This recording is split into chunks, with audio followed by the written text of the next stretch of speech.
Tony Shaffer is the president of the London Center for Policy Research and joins me now from Chowan County, North Carolina. Tony, shortly after that announcement of the diplomatic boycott, Chinese spokesperson Liu Pengyu tweeted that no one would care about whether these people came or not, and it has no impact whatsoever on the Beijing 2022 Winter Olympics to be successfully held. Does he have a point? Does this diplomatic boycott fall short of having any kind of real impact? It does, and he's right. No one cares if the Joe Biden senior leadership shows up or not. The real issue, if you wanted to make a statement, would be taking issue with the economics of the event.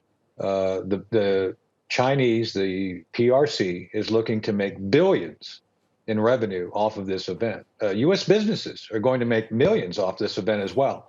So to have any real impact, to make a real political statement and make it effective, you've got to do something to actually remove the benefit of Beijing from having these games and making money off of them. And I think an opportunity has been completely lost, and no one cares if they show up. And I think the Chinese are literally laughing at the White House at this point.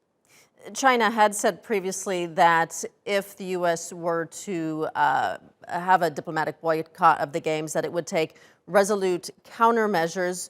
What could that possibly mean? I mean, any indication of how China might respond to that?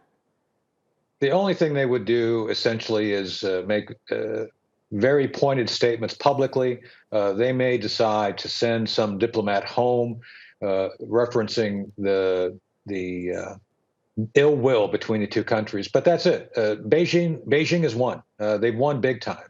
And I think, as pointed out, the EU is looking at issues relating to this, and they're going to have to go on it on their own. Whatever they do is going to have to be their leadership doing it, because very clearly, Beijing doesn't care.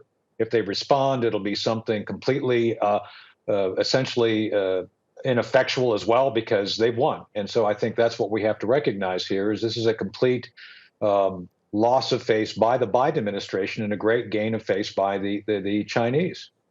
And this certainly won't help the relations between the U.S. and China. How difficult is it going to be for the U.S. going further to navigate having a relationship with China at the same time as not ignoring the issues of human rights? So it's a difficult one by the fact that the Chinese, we know, use slave labor. They are engaged in a genocide against the Uyghurs. These are huge issues that the international community have acknowledged. And of course, there's Taiwan. There's the ever-increasing aggressiveness by the People's Republic of China military, the Chinese People's Liberation Army, against the Taiwanese. And by the way, this has been a point of huge contention between the Biden administration regarding the U.S. policy or not clear policy about Taiwan and China. So I don't see any reckoning. I don't see any soothing of any of the policies going forward at this point. There's no bright spot on the horizon. I think you'll continue to see the Chinese behave more and more aggressively coming out of the Olympics. I think they may even be more aggressive against Taiwan next year. I see no resolute actions being contemplated or considered by the Biden administration. So again, I see continued lowering of relationships, but I think the Chinese will continue to dominate and expand their influence within the region. All right, and we'll leave it there for now. Tony Shaffer joining us from Chowan County in North Carolina. Thank you.